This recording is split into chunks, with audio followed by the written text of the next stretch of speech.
The federal government responded today to what has been a growing course of opposition to the government's Bill C-69. The bill would overhaul how projects like pipelines are approved in this country, and some critics say it would make a bad situation worse by creating more regulatory hurdles. Today, the feds offered somewhat of a concession. They will exempt non-mining projects according to draft regulations and a draft project list from environmental reviews, but, and this is a big but, Alberta's new PC government has to maintain its cap on oil emissions, something Jason Kenney said he would remove. But the Premier doesn't appear to accept that as a compromise. The whole question of the emissions cap is academic because we're nowhere close to hitting it. So for us, that is not a fight that we're going to get into at this point, because it's right now a completely theoretical and academic issue, and we will be challenging C-69 in court in any event. Implicit in Bill C-69, the No More Pipelines law, is an intrusion into exclusive provincial constitutional authority to regulate the development of our natural resources. As you heard there, UCP leader, I misspoke earlier, not PC, it's the UCP leader, Kenney, says he will challenge Bill C-69 in any event. So what else will the government do to convince its critics that Bill C-69 is a good thing? Sean Fraser is Parliamentary Secretary to the Minister of Environment and Climate Change, and he joins us now from the foyer of the House of Commons. Hi, Mr. Fraser, great to see you again. Absolutely, it's a pleasure to be here. Okay, so you'll exempt certain projects, certain in-situ projects, as long as there's a cap on emissions. Jason Kenney's campaign officials said during the campaign that they would get rid of that cap. What happens if they do that? Well, the project list that came out today clarifies that in-situ projects will be subject to a full federal assessment unless there is a provincial cap in place on emissions. The reason that this makes sense is that it's important when we're assessing projects that we consider the cumulative environmental impacts of projects that may be going forward. We can't look at things completely in isolation. On the flip side of that token, where there are robust provincial processes in place that provide the protection that we need for an individual project, we don't want to add a regulatory burden on proponents that introduce additional uncertainty. What this bill is all about is creating better rules that allow good projects to go forward and stop bad projects in their tracks before they see the light of day. The cap was introduced by the former Premier of Alberta, Rachel Notley. There were no regulations yet attached to that cap. If Jason Kenney just maintains the cap but doesn't introduce regulations, does that mean that you take that as the cap existing and therefore those in-situ projects will not fall under Bill C-69? Absolutely. If the cap is maintained, we'll have certainty that will allow us to predict with some, there'll be some predictability on the cumulative impact of emissions coming from Alberta, and in-situ projects in that province wouldn't be pulled into the project list that was released this morning. But without regulations, for example, there's no consequence if that cap is exceeded. There's no rules on how it has to be or what happens if it's breached. So what's the point of a cap if there's nothing attached to it? Oh, certainly. If the cap is on paper only and not respected, and it's exceeded, that changes the landscape entirely. I see from the Premier's comments this morning, he doesn't seem to have a plan to actually eliminate the cap, which is an essential component of Alberta's participation in the Pan-Canadian framework on climate change. So to the extent that the cap isn't respected, that would certainly change the landscape in terms of the application of the project list in Bill C-69. So it does or it doesn't matter if the province of Alberta attaches regulations to that cap? And what kind of regulations? I just want to be careful that I understand the question. Well, basically there's a cap, and all that Rachel Notley said and all that Jason Kenney said is that oil sands companies are far below that cap, but there were to be regulations introduced later that would describe exactly, for example, what happens if the cap is breached or how it would work if it's close or anything like that. So what we're requiring is that there is a hard cap that cannot be exceeded. To the extent that the rules differ, then the project list would certainly be applied differently. To the extent that there's a cap in place that's complied with, and in-situ projects wouldn't be considered. Part of what you announced today was what we've been talking about, the in-situ projects. You're also talking about limiting the government's ability to sort of extend timelines or to suspend timelines. And you've sort of insinuated with these draft regulations that there could be some sort of limits placed on public participation. Implicit in what you've indicated today, is there an admission that Bill C-69, like the critics have been saying, went too far? No, in fact, I think this is a really sensible piece of legislation.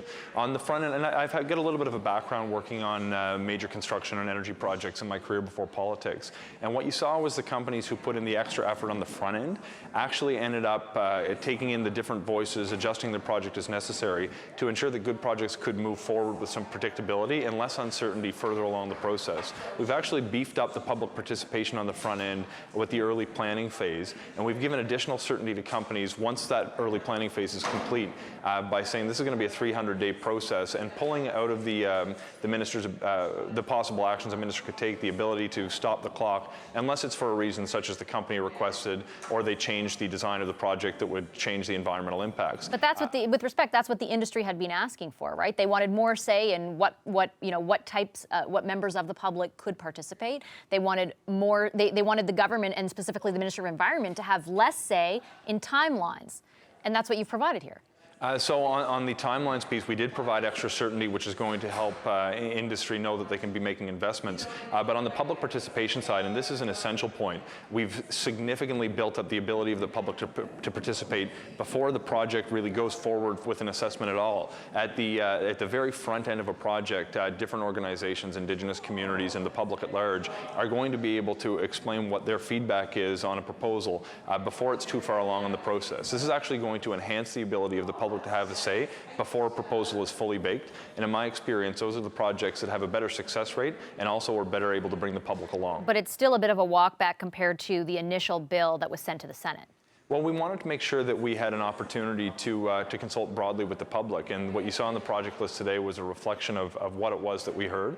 Of course, I don't want to prejudge the outcome of what the Senate does with the bill, and I'll consider their amendments when I see them. But what this bill reflects is what we heard during the public consultation, was that we wanted early engagement with stakeholders and with the public, and that we wanted certainty so good projects could go ahead with some predictability. I want to ask you about TMX, because Certainly. It came up between BC and Alberta today. Premier John Horgan, BC Premier, says he's going to ask the federal government, as the pipeline's owner, to ship more refined products to help his province with gas price relief. Is that something you would consider?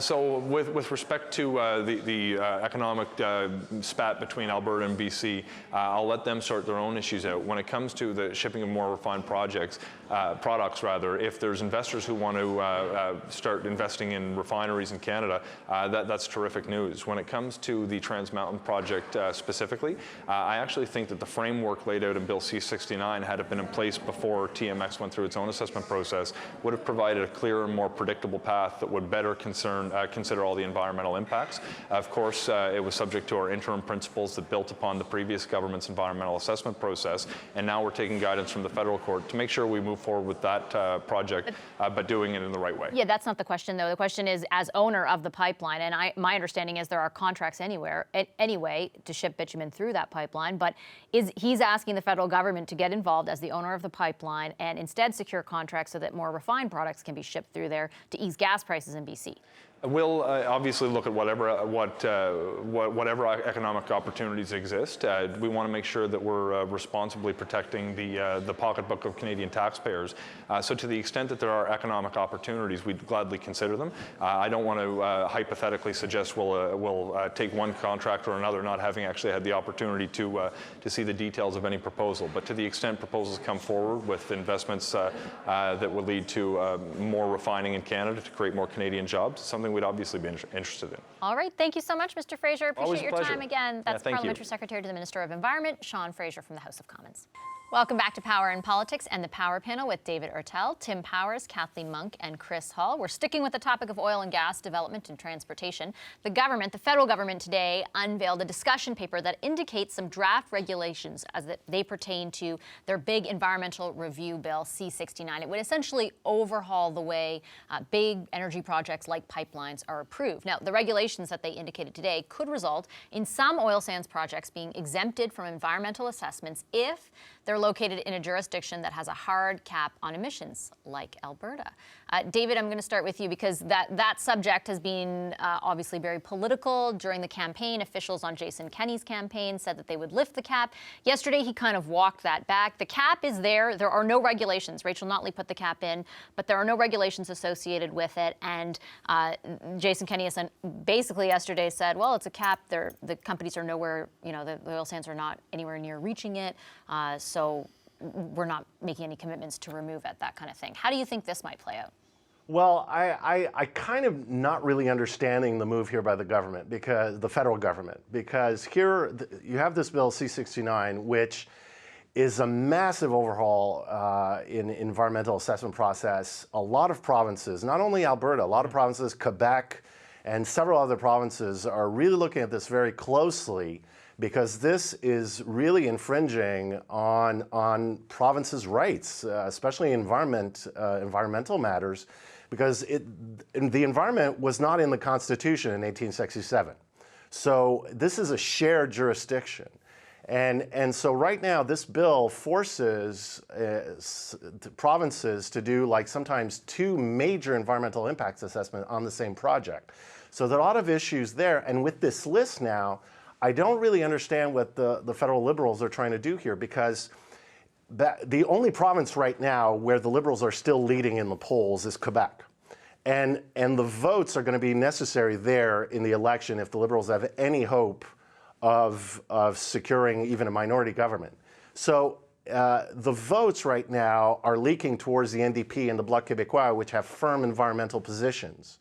And so by opening this door to oil sands development, I don't see any gains possible in Alberta. I think that province, there's no way the federal Liberals are coming back in Alberta or in Saskatchewan. And at the same time, now back east, this is going to play like they're softening their position on the environment, just like the buying of Trans Mountain had a similar effect. So it's very hard to follow here. And on top of that, it's still stuck in the Senate, and the provinces, not just Alberta, Quebec and others, are not agreeing with the wide-ranging scope of this bill. Tim, do you agree with the assessment that it will look, at least the optics of it, look like they're softening and sort of softening their quote-unquote protection of the environment? Ironically, it will. It won't to the Conservatives. They're already of the view, I think, that the bill, even with some of these amendments, is not enough. But I think it will look like softening to key constituencies that the Liberals have had, including a number of environmental organizations and provinces, as David has talked about, that are supportive. What's really interesting to me today is the timing of the bill. So we've talked a lot about 69 and its impact on the West. It has a big impact on the East, and there are two provinces in the East that still have Liberal governments, Newfoundland, Labrador, and Nova Scotia. There's a debate in Newfoundland and Labrador tonight. C-69 has been a front and center issue, with Dwight Ball, a Liberal Premier, coming out and saying he wants to see changes to it. So I'm not suggesting that this came forward entirely today because of that, but it may help the Liberals politically in Atlantic Canada. If they suggest there might be some amendments, whether they actually go forward with it, who knows or not. But I do think it is very much politically motivated by trying to preserve something in the East and see what they can get away with in Quebec. I also point out that Catherine McKenna is before the Senate committee tomorrow on Bill C-69, as is Jason Kenney and his new Energy Minister, Sonia Savage. And look, this is a hugely problematic bill for the Liberals. They are really caught in the middle here between trying to put in an environmental assessment process that will satisfy environmentalists, that greater intervener status will be given to Indigenous groups and others who might be impacted, at the same time trying not to kill investment in a very important sector of the economy. I don't think Rachel Notley didn't like it, Jason Kenney doesn't like it, the Conservatives don't like it, the NDP, Elizabeth May is all against it. I don't know how they salvage it at this point politically. I understand they can push this through, and the attempt, I think, with this discussion paper was to put a finite list of projects that would be involved and to set some certainty, or at least clarity, around what projects, what timetable it would be, what the regulations might look like if the bill is passed. But boy, it's getting a lot of opposition, so the Senate will be very interesting tomorrow. I just have a minute and then I have to take commercial. We're going to keep talking about this, but go for it. So quickly, politically, I think that I actually look at it differently than David. I wonder if it isn't kind of like a bit of a wedge issue that the feds are putting on Kenney and saying, like, okay, you keep the emissions cap as it is, or else, right? Like, and then we'll let these industries, these certain industries, the ones that use steam injection, not mining, to actually kind of have a pass on the assessment. So I think that could be interesting and strategic how they do that there. But I think Chris is right. He already mentioned it. Tomorrow is going to be the interesting day. We're all going to be up at 8 a.m. with our coffee, watching the Senate committee that will be hearing from not only Minister McKenna, but also Minister Garneau, Minister Sohi, and of course the new Premier from Alberta. So that will be interesting to watch, I think, going forward. Hi, I'm Vashi Capellos, host of Power in Politics. See more of our show by subscribing to the CBC News channel or click the link for another video. Thanks for watching.